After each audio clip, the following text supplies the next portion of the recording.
that's like a whole nother, people don't understand how hard that is.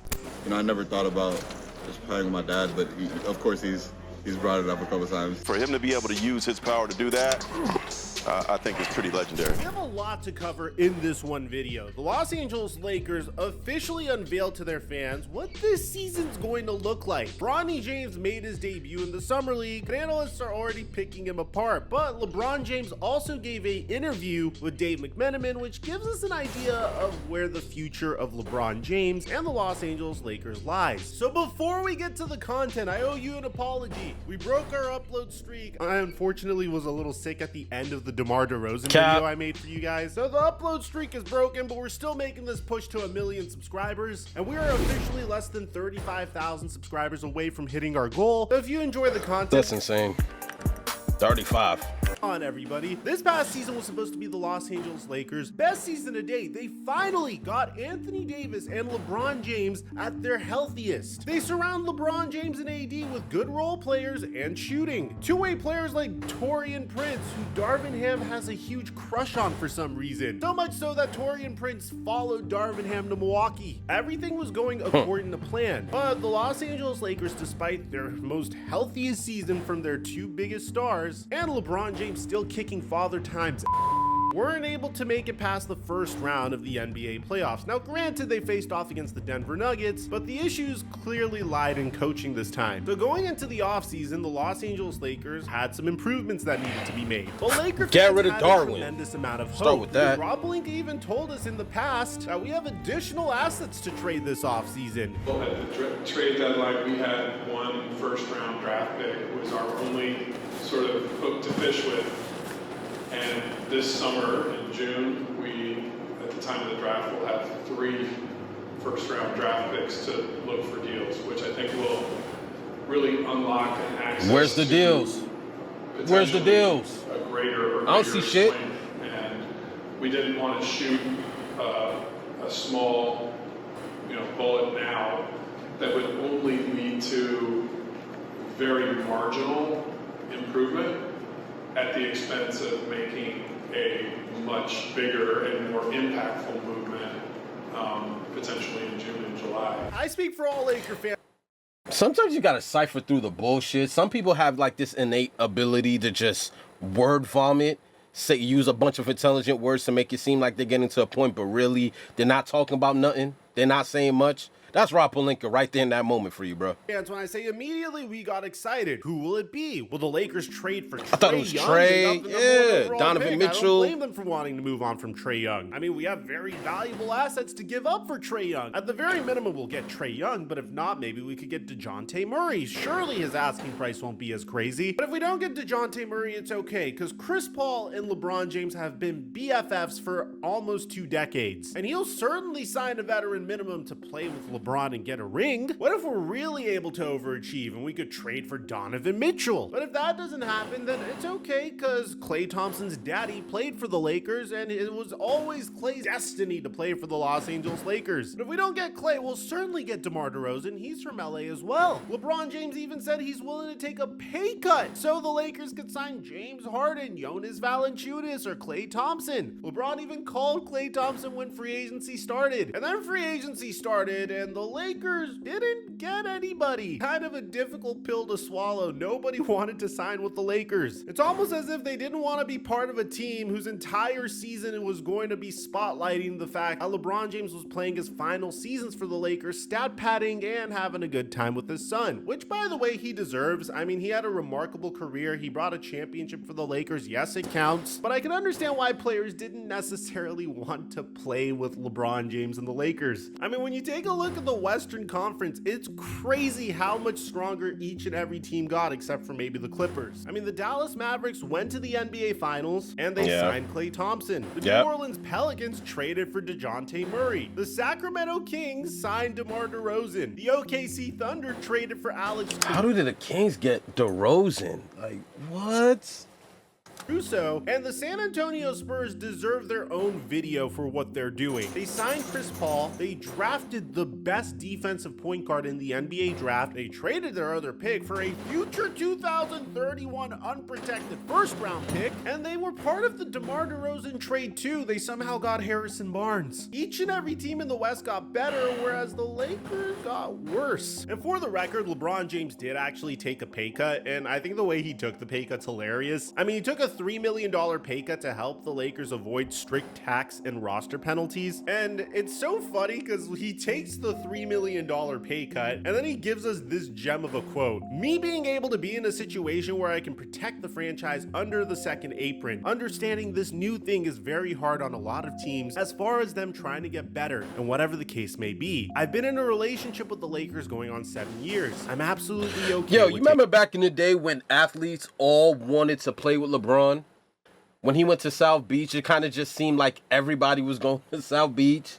You know, they were able to get the Shane Battiers, the Ray Allens, the Birdmans, and even when he went back to Cleveland, able to get JR, able to get IT, and just a plethora of superstars. And it's like, LeBron still got some good years left, bro. Dude averaged 26 last season, 26, 7 and 9, which is kind of like his infamous career number. Every season you can pencil that in. But it's like now, the fact that he's older, you would have thought more players would have been teaming up to play with the Lakers, and everybody's staying away.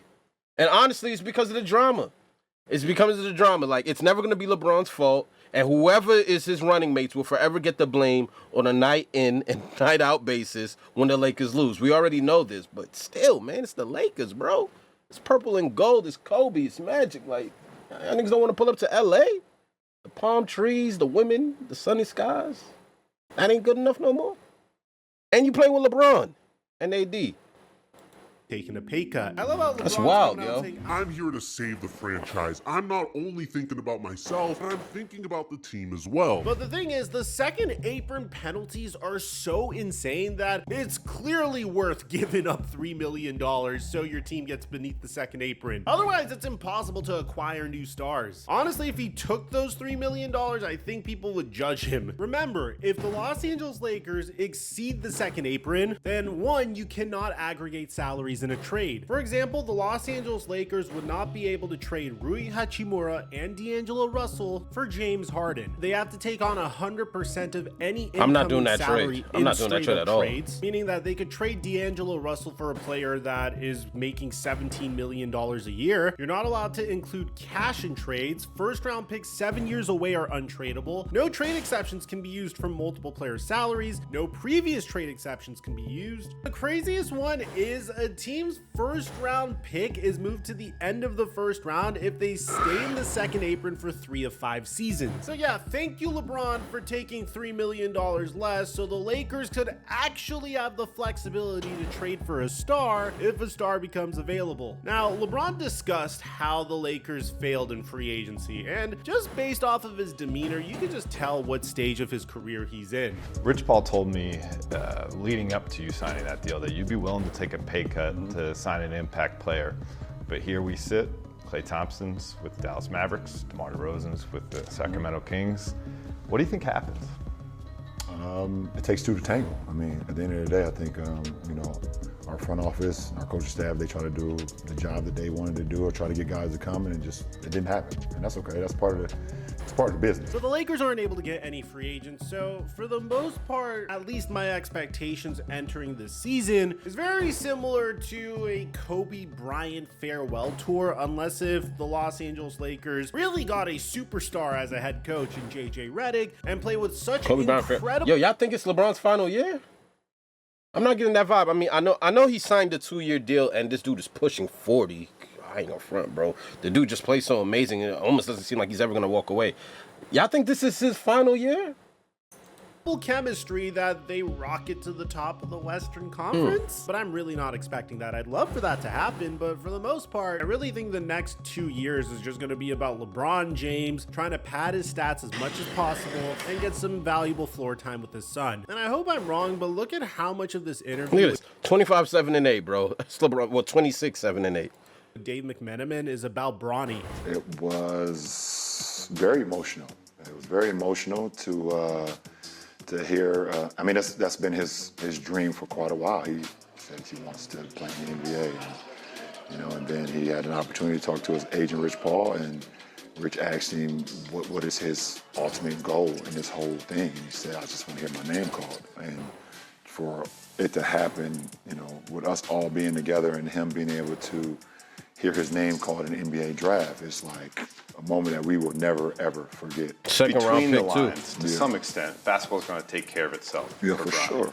But outside of those lines, he's starting to have some of the same arrows slung at him that you had when you were a teenager. Mm-hmm. What's going to take for him? Doesn't care. I actually cared a little bit when I came in. I wanted people to like me, and Bronny doesn't give a Obviously, it's an unforgettable moment. And LeBron James takes his time to really prop up Bronny and his courage and everything he's gone through to get to this point, which, granted, he has gone through a lot to get to this point. I mean, going through a heart defect, sticking with basketball regardless. LeBron even mentions how much harder it is for him because he had a choice to do whatever he wants, but he chose basketball. Like me personally, when I was coming up, I had no choice. I literally had no choice. I had to make it out. Like I had no choice. I had to make it out for me, my mom, my family. Bronny has all the choices in the world. So it's like a whole nother, people don't understand how hard that is in the commitment. For him to be coming out of heart surgery less than a year ago, for him to be able to be in the NBA, the kid he's special. But I think my favorite part about this entire interview, and I don't mean to sound like the world's biggest hater, but LeBron mentions this bit about how Bronny just wanted his name called. It's kind of crazy because like the way this is said, it gives off the impression that Bronny just wants to play in the NBA. And if you remember in the pre-draft process, Bronny has said multiple times he just wants to play in the NBA, not necessarily with his dad. Remember playing with your dad, like for you, or like what went to it from your perspective? No, never. My dream has always just been to put my name out, make a name for myself, and of course, get to the NBA, which is everyone's end goal is here. And I never thought about just playing with my dad, but of course he's brought it up a couple times. But yeah, I don't think about it much. And the funny thing about all this is, if you guys remember on draft day, they said this. Right now, Rich Paul's calling teams, don't take Bronny James. He's telling them, do not take him. I remember that, yeah. So don't take him. You take him, he's going to Australia. So he has a plan. My son said, if y'all draft this boy, he's out the country. Stay away. It's basically just setting it up for him to get drafted by the only team that will take him, the Lakers. He has a place. But he's not telling the Lakers. I don't know if he's telling one team that. So it's just really funny when LeBron said, Yeah, my son just wanted to hear his name called, and my son doesn't really care if he plays with me or not. but at the same time, my best friend and the agent of my son was calling teams saying if you draft Bronny, he's going to play in Australia. Regardless, man, I think it's beautiful that Bronny got drafted by the Lakers. I kind of have reservations about the fact that Bronny is the highest paid 55th overall pick in NBA history by a large margin. I mean, if you take a look at previous 55th overall picks, man, it's Hold on, what? The last 6 players to be taken 55th overall in the NBA draft, Bronny James' contract is a little different from the rest. Non-guaranteed two-way contract. Okay, a bunch of 4 years, 7.9 million, 4.4 million guaranteed. I thought that was the going rate.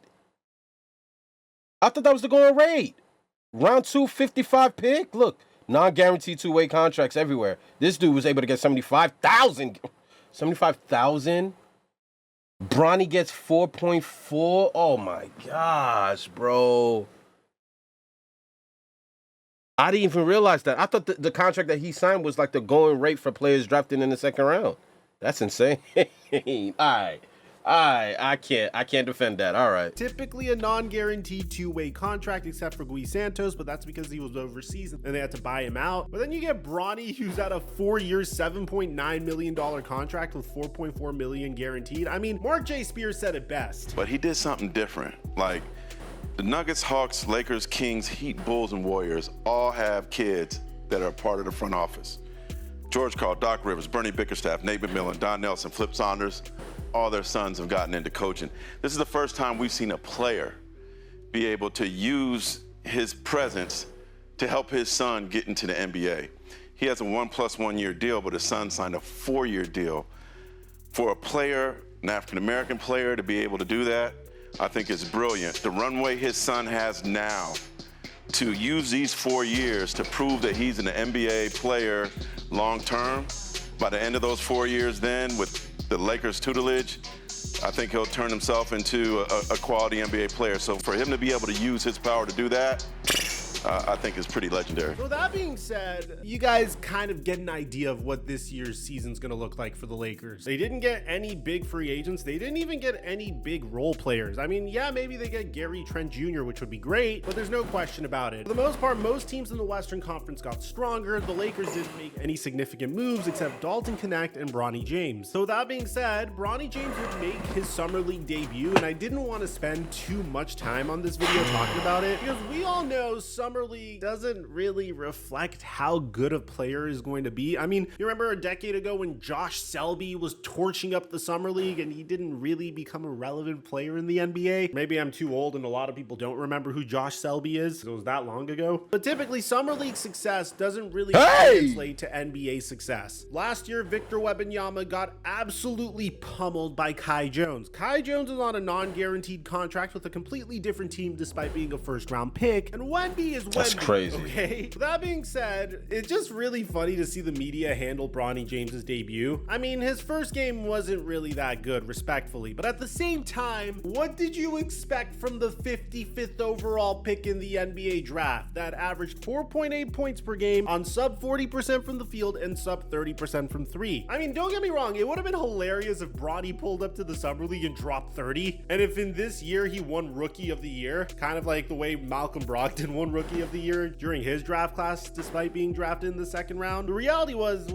was kind of a brutal debut. Bronny went 2 of 9 from the field with 4 points, 2 assists, 2 rebounds, and a steal, and it also featured him getting his ankles taken during this game. Now, does it really mean anything? Not necessarily, but I just love the way media is covering this because look at this graphic right over here. I've never seen a graphic oriented in this way. At the very top, they have the amount of minutes he played. So at first glance, you think maybe this guy dropped 21 points, but it gets even funnier. It's like 21 minutes, 4 points, and then have you ever seen this at the bottom right here? The assist dash rebounds, 2 of 2. So maybe you think, oh, he went 2 of 2 from the field and that's how he got his 4 points? Or there's no way they're trying to sugarcoat this graphic. So after this, they're trying to sugarcoat Bronny's career. Yo, they're trying so hard not to show what he currently is, bro. Injured, so he didn't play in his next Summer League game. And don't get me wrong, this is going to be a fun thing to monitor throughout the next month. But at the end of the day, we know who Bronny James is. Okay, he's an undersized guard. The Lakers are going to try to develop him just because he's LeBron's son. It's definitely a clear act of nepotism, but it's LeBron James's son, for crying out loud. It's unfortunate that the Lakers aren't really going to be competitive this year, but we're talking about a man that brought a championship to an organization that was very far away from a championship before he arrived. And there's no question about it. If LeBron didn't come over and they didn't trade their previous core, the Lakers would not have won a championship within the past couple of years. They wouldn't be nearly as competitive as they are now. It is a bit of a power move to get your son to play with you, but I think it's a cool storyline that we'll get to watch throughout the year. Let me know what you guys think about the state of the Lakers right now. I know it's not looking so good for us this season, but I felt like I owed you guys an update. And if you guys haven't heard, DeMar DeRozan officially made his decision, coming back to his home state of California to sign with the Sacramento Kings. How did we get to this point? Well, it's a crazy story and we have our own separate video on it. I'll meet you guys over How there. he choose the Kings over the Lakers, bro? I just don't even understand. It is what it is when it comes to the nepotism, when it comes to Bronny and LeBron. We all saw this coming. This was 3-4 years in the making. Bron kept on hinting at it, wanting to play with his son. I didn't understand. I thought the going rate for a second round pick was a 4-year deal, $4 million contract. I didn't realize that Bronny was an anomaly, but I should have. You know what I mean? Because LeBron is the one running the Lakers. But yeah, I mean, shit. And if the Lakers are going to come back as the same season they were last year, it just sounds like another gentleman's sweep to the Nuggets. We keep coming so close to beating the Nuggets every other game, but they got our number, bro. They got our number. Like LeBron James at the end of the day is what, year 22? I don't know what to expect anymore. I'm just kind of pissed. At the end of I was so excited for the upcoming season with the moves, with the free agencies. I was thinking at least Paul George, maybe. Paul George could just leave the Clippers, come to LA, DeRozan. Worst case scenario, I was convinced we were getting Trae Young. None of that, man. We just got LeBron's son. So I'm gonna holler at you guys next video. This is not looking too good for the Lakers, especially if this is gonna be the going narrative. Bronny. Like, come on, son. Appreciate y'all. Hit the like and subscribe button. The Lakers plan fell off. Oh, God, I don't even have the energy to read the title. Just so sick and tired of the mediocre bullshit I've been seeing from the Lakers, bro. I need a chip. I need a chip bad. LeBron gotta retire with 5, bro. I don't even know if it's gonna happen anymore.